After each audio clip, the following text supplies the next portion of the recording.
guys, welcome back to the House of Beauty, Relentless Beauty that is.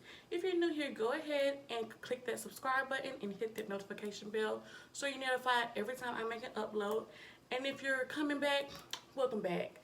Anyway, so today we're going to start a new series. I get a lot of questions about how to start a business. It is November, so I'm almost reaching 1 year since I've started my hair company, and I get tons of questions from friends, associates, random strangers about how to start a business. So I decided I wanted to do a series on my channel on how to start a hair business. So today we're going to talk about how to find a vendor. So the first thing you have to think about is what kind of hair you want to sell. And that will be aligning with your name as well. So you have to think about those at the same time.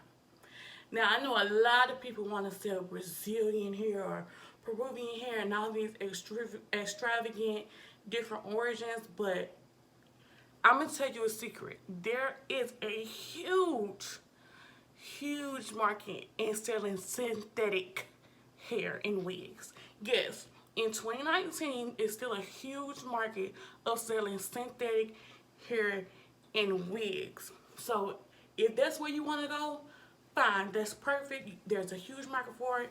You got your target audience and go for it. Don't let anybody tell you that you have to have the highest quality hair, because quite frankly, a lot of people change up their hair so much they don't have to spend $200, $300, $400, $500, $600, $700 on hair because they change up their hair so much. They don't really care. And they don't really care if their hair doesn't look as natural as possible. They don't care. They say it's a wig, it's gonna look like a wig. They really don't care. So decide which kind of hair you want to sell. Whether you want to sell synthetic hair, whether you want to sell a lower quality for younger age target audience, whether it be like around the prices of AliExpress, where it could be very affordable. They'll come back every 3 months and get more hair, that kind of thing. You want to do a higher quality where it lasts 1, 2 to 3 years, or if you want to do raw hair. It's all up to you to decide what you want to do. And once you decide what kind of hair you want to sell, then you can decide on your name, because you wouldn't want to be called Alexa Luxury Hair and you sell synthetic hair. So those two go hand in hand about what kind of hair you want to sell and the name of your company. Then once you decide what kind of hair you want to sell, then it's time to go find your vendor. So some places you can find your vendors are AliExpress, Alibaba, DHgate, Google, Instagram, madeinchina.com, Global Source. There's a lot of places to find vendors, a lot of places that connects us with vendors overseas, because obviously most of our hair is coming from China. They do have a lot of their companies starting to have warehouses and things in the United States, but most of them are in China. So these kind of websites and things connects us with them overseas. Now when you go on places like Google, you'll just put in like hair vendors, cuticle aligned hair, things like that. If you go on Instagram, it's really easy. You could just put in different hashtags: lace frontal, lace closure, raw hair, Indian hair. I promise you there are a lot of vendors that will come up. And let's say you just post a picture of your hair and you use that hashtag in your pictures. Trust me, vendors are going to start contacting you, asking, "Hey, do you want to try my hair? Do you want to try my hair? We have this, we have this." I get emails, I get DMs on my Facebook, my Instagram, everywhere from vendors trying to get in contact with me, just based off the hashtags that I use. So Instagram is a very easy place to find vendors. Google is also easy, but of course you have a lot of different pages to sort through. But it's going to take research to find a good vendor. You don't want to just find the first place that you see and click on it, because a lot of the time, if it's that easy to find, it's not a gem. Now when you're going on places like Alibaba, you're going to pay attention to the region that it's coming from. Let's say you put in cuticle aligned hair in the search box. There's a ton of things that's going to come up, but then you can filter out the search, and then you can say, okay, I want it to come from mainland China, or I want it to come from Qingdao, or I want it to come from Guangzhou, or anywhere. You know, there's a lot of different provinces that's in China that focuses on different things. They have different specialties. Like Guangzhou is a, I don't even know if I'm saying that for the correct way. Anyways, you know what I'm talking about. They're specializing in trading companies. There's a lot of trading companies in that region.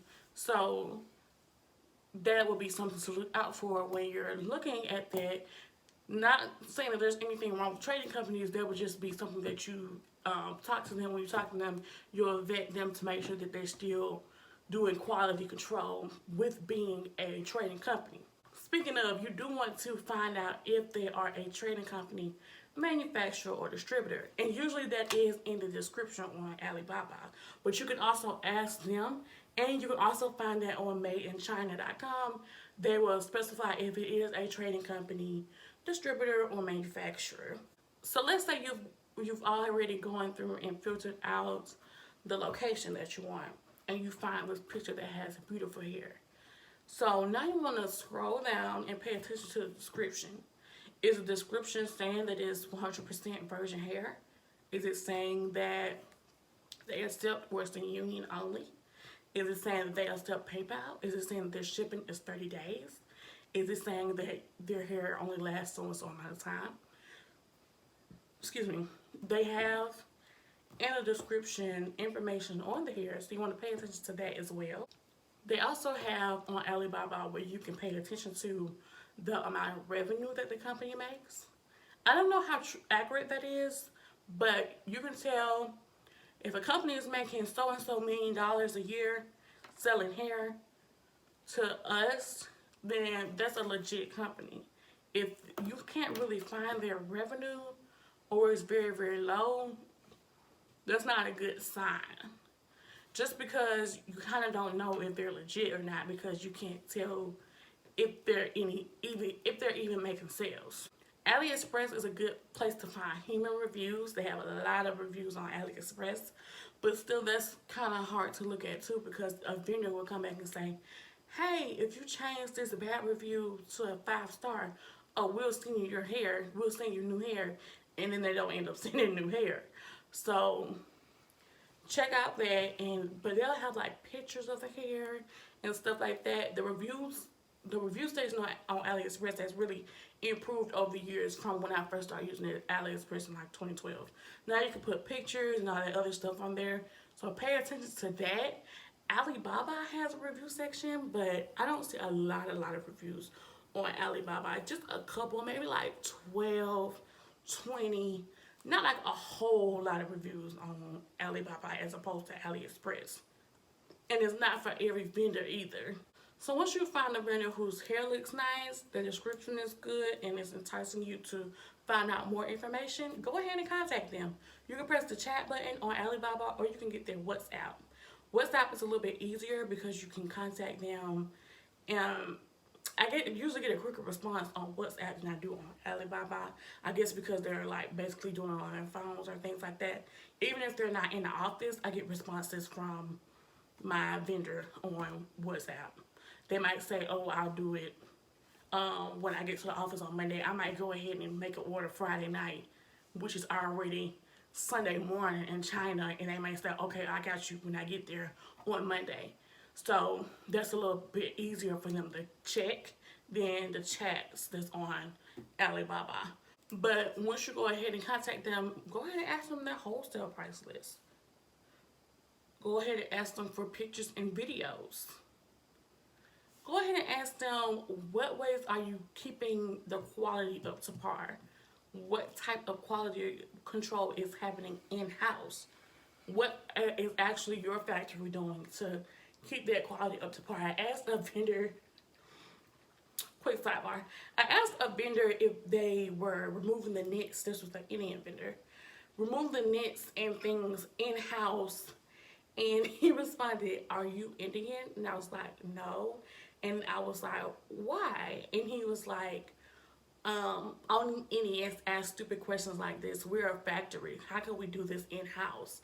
And I was like, whoa, in America, in-house and in your house are two different things, you know. So that's a funny little story, but you do want to ask them what they're doing and what they're doing outsourcing from another company if they aren't a factory. You want to ask them about their shipping. How much is their shipping? How long it takes? And what companies they're using. I don't mind any company specifically. I get there around the same time period. Any company, FedEx, DHL, or UPS. At first, my company was using UPS, but now they kind of switch between FedEx and DHL. If I'm ordering lashes, because I do get my lashes from the same place I get my hair from, if I'm ordering lashes, they send it DHL. But if I'm just getting hair, then they send it FedEx. And it usually comes in that same 2 to 3 day time period. So I don't mind any company. But if you're in a different region or a different area where one company works faster than the other, definitely ask them, okay, well, which company are y'all using? And then find out if they drop ship. If you're not able to have that inventory, or if you don't feel like doing that, if you don't feel like packaging up your own bundles and things like that, find out if they drop ship.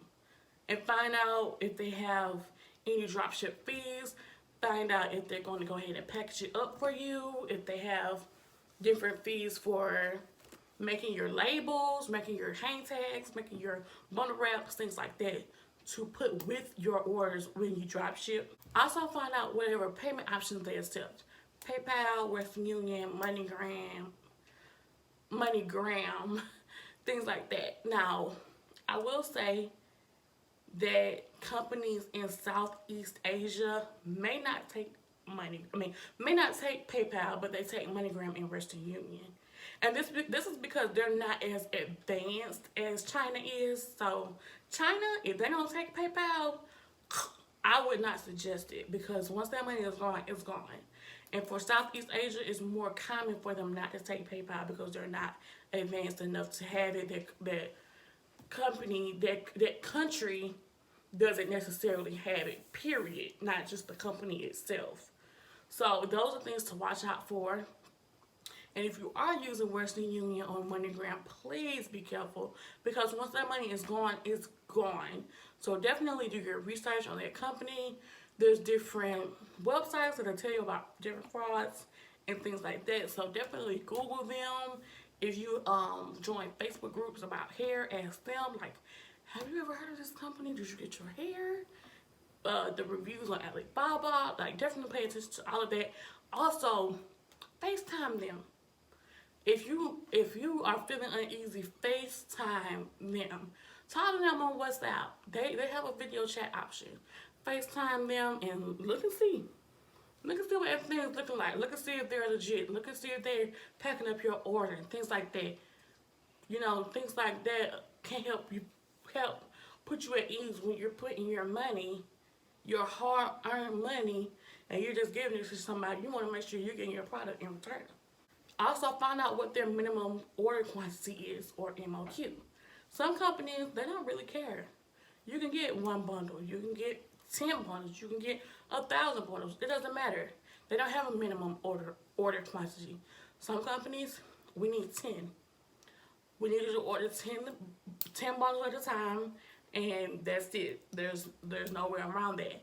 So those kind of companies, it's kind of harder to do pre-orders with, because with pre-orders, you order as they come in. But if you have to wait till you get 10, you have to wait till a couple of orders, rack up. As opposed to someone who doesn't have a minimum order quantity, you could just order them. Okay, come in, order. I will do another video on pre-orders as well to get into detail about that, because that is the system that I use. Also, find out if they offer samples. I got a sample from one company before. I wasn't pleased with it, so might as well say it was a waste of money, but whatever. I got a sample. It was actually a full bundle. It was a full bundle. I know some companies will give you like a little strand, like a half a bundle or just a small piece of the wefts for the sample, but this company gave me a full bundle. I just paid for the shipping, which was it might have been like 20 something dollars. Yeah, shipping is usually the cheapest shipping I've seen was $18, and the highest is maybe like 30 something as far as from China. Personally, if you order the sample order and it's fine, then you can go ahead and okay, well let me go ahead and get enough to do a full install so you can actually test the hair.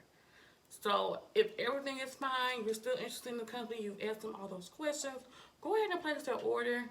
If the sample is nice, go ahead and order some more so you can test it. Sometimes, a lot of companies, I actually didn't order the sample at all. I just got a sample order, which is enough to do the install and just put the hair to work.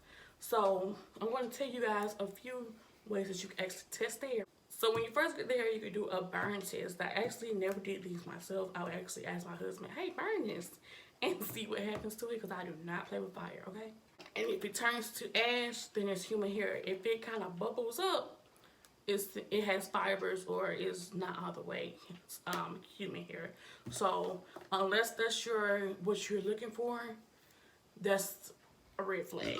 And then you want to wash it with the neutralizing shampoo. You want to wash it with the neutralizing shampoo because it will have a color alarm, and if something is in it, it will react. So you want to make sure you do that. You want to make sure that there's no chemicals. You also want to see how it reacts, simply because neutralizing shampoo isn't moisturizing. So you want to make sure that it can still stand up against something like that and won't just fall basically off a simple wash. Also, you want to do a bleach test strand. You just want to just take a small piece. You can just open up the wefts and just do a small piece on the end. And then bleach it and see how fast it bleaches, see how high it bleaches, see if it bleaches at all. You want to just make sure that it's bleaching a couple levels. If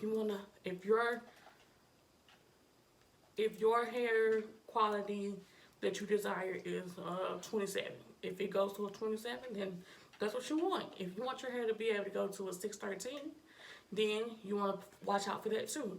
So you just want to test it and see how well it's bleaching. You also want to comb through it. You just want to comb through your bundles and make sure there isn't any excessive shedding, because that would be a red flag as well. And then if you can do all of that and the hair still isn't showing any red flags and it's not like, hold up, this ain't it, go ahead and install it. If you want to put a wig on, if you want to make a wig, but I would suggest sleeping in it a couple days. Just sleep in it and see how it reacts, because truly and honestly, all of your customers aren't going to make wigs. I know wigs are very popular these days, but some people still love that good old sewing. Some people still love that good old gluing. You want to make sure that their hair can stand every customer's specific install wants. So go ahead and sleep in it a couple days and see how it reacts. That's why when I was doing it, I was doing sew-ins, because that made it easier to go ahead and see. And sometimes I wouldn't put a scarf on. And then if it still acted good when I woke up and I was able to comb through it, that's a good sign. So you want to do that. You want to straighten it. You want to curl it. You want to see how it will react. Sometimes you might want to skip out on the heat protectant, because honestly and truly, your customers may not use it every single time. Even though you will advise them to use it every single time, you want to make sure you have that kind of stuff on your website and in your packaging, proper hair care. But still, honestly and truly, they might not use it every time. So you want to make sure that if they skip out on a couple times, their hair just isn't fried and dyed just off one time forgetting to use the heat protectant. Just test it. And then after you do all that, wash it again and wash it again and wash it again. You want to make sure that it doesn't lose its quality after a certain amount of washes. You want to make sure they can still use it over and over and over, however long that you're advertising your hair is supposed to last. And if all of that is well, then congratulations, you find your vendor. And it's okay to have more than one vendor. So if you want to go through that all over again just so you can make sure that you have a backup vendor, that's fine too. And then once you find your vendor, now you have to work on your branding, which will be the next video in this series. So make sure that you stay tuned for that. Real quickly before we go, I'm actually wearing hair from my company, of course. I'm a walking billboard. This is my beauty wave or my body wave in 22, 20, and 18 inches. I just use my crimping iron. It's the Ion triple wave iron, I think is the proper term for it. When I was wearing, I'm 25. When I was wearing crimps in middle school, we called it a crimper. So if it's not broke, don't fix it. You know what I'm talking about. You walk into the store, you'll see it's by Ion. They only make one, as far as I know. It's the purple one that a lot of people use. That's the crimper that I used for this look here.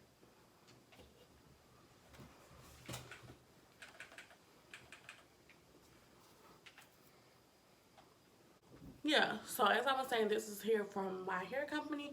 If you want to purchase yours, head over to Relentless Beauty, that's with an E, relentlessbeauty.com, and get yours now. Stay tuned for the next video in this series, which is how to brand yourself. If you're enjoying this series, go ahead and give us a thumbs up. Go ahead and comment down below. And if you haven't subscribed, what are you doing? Go ahead and click that subscribe button and turn that bell on so that you know when I upload the video about how to brand yourself, or just upload videos about my wonderful hair or story time videos, everything like that. I'm getting back into the swing of things with uploading. I know you guys have been seeing me increasing my time. I know y'all proud of me. Let's give it up. I know. So we're going to have a lot of more content other than hair coming up. So go ahead and turn that bell on so you are notified. And if you have any other questions to ask me regarding business, regarding personal, go ahead and leave it in the comments below, or DM me on my Instagram. My personal Instagram is Lex Hodgepodge. My business Instagram is at Relentless Beauty. That's beauty with an E, not a Y. Go ahead and DM me and say you have an Ask Alexa topic and put it on in there. And I'll get to it either in a video or privately in the DMs. So until next time, beauties, bye.